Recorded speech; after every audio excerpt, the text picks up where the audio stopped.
Going through puberty sucks. So, why would I do it a second time?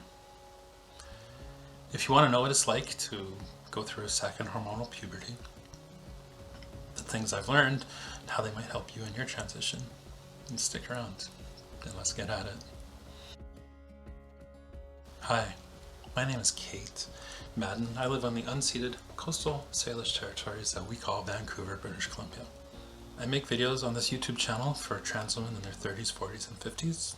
And if you find value in what I've shared, please like, subscribe, and share. Very quickly, I realized that in transition, especially for someone like me, you do it in public.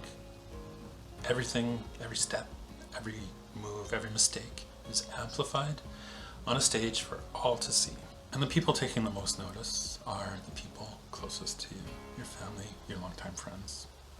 I had coffee with a friend recently, someone I've known for years and years. And, they have been supportive and encouraging. We've gone for lunch after transition, coffee, talked here and there. But I knew something was up, something was off. We talked very openly and honestly the last time we saw each other, and they just said, it's just not the same. So it's not like I lost a friend. We still talk, but yeah, it's not the same. And so that's what kind of got me thinking about what I learned in the first year or so of transition. Yeah, one of those things absolutely is you're doing this on stage, you're doing this in public with nowhere to hide. So with all those things that you're doing, you're learning a lot of new things, you're experiencing a lot of things for the first time. And you need to be flexible and adaptable. You need to be able to move with the situation in a way that's safe for you, psychologically speaking, physically speaking. You got to be able to react in a way that doesn't create an unsafe experience for you. And when I look back, I see that I was merciless with those around me in terms of the expectations that I had. I had no patience for those who did not meet those expectations. And ultimately, I was very unkind to people who expressed even the slightest bit of discomfort with my transition. I'm not talking about transphobia, I'm just talking about discomfort. Someone that I've watched football games with, or hockey games with, or played poker with, or what have you. And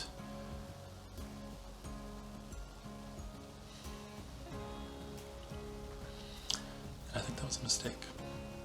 I think it was also a reflection of the lack of kindness I was showing myself at the time. Tremendous self-abuse, a lot of grief, unprocessed grief that I was going through at the time. Communicating some of it here on my early videos on YouTube.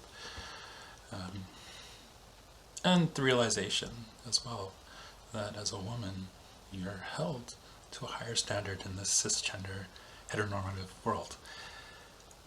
And as a trans woman, it seems to be this, not a higher standard, but a more exacting standard where if you're too feminine, you're performing gender. And if you're not feminine enough, you're not taking it seriously. And in some jurisdictions, if you're not presenting, your gender expression isn't aligning with what is expected, you can't proceed with medical transition. They won't prescribe hormones for you. I wasn't being very kind to myself. And I think that had I learned to be more kind and compassionate with myself, the things I was experiencing, the flexibility I needed to find in the situation, I might have been able to share that compassion and kindness with those around me in a way that I just didn't. One of the other things that I've learned, and this is a little while into transition now, I'm 4 years tomorrow actually, from the first time I took a blocker, my first testosterone blocker. You'll see it online where there's a lot of discussion about things, trans things, how to be trans, the right way to do it, or it's this seeming rigid orthodoxy that's developing amongst the trans community, specifically the online trans community, and typically speaking, in my experience, that reflects a white middle-class background, North American background. And what I think can be troubling is that we don't allow for mistakes, we don't allow for growth, we don't allow for nuance, and we tend to eat our own if someone is straying from that official party line, so to speak. And ultimately, a lot of these things that people are spending time arguing with each other about, are they really relevant to our survival? Are they really relevant to us creating a better world for our community, for our families, and for ourselves?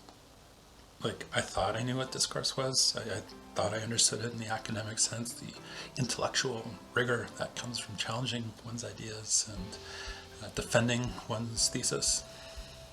But in the end, like, yeah, it's a fucking circle jerk. That's what it is.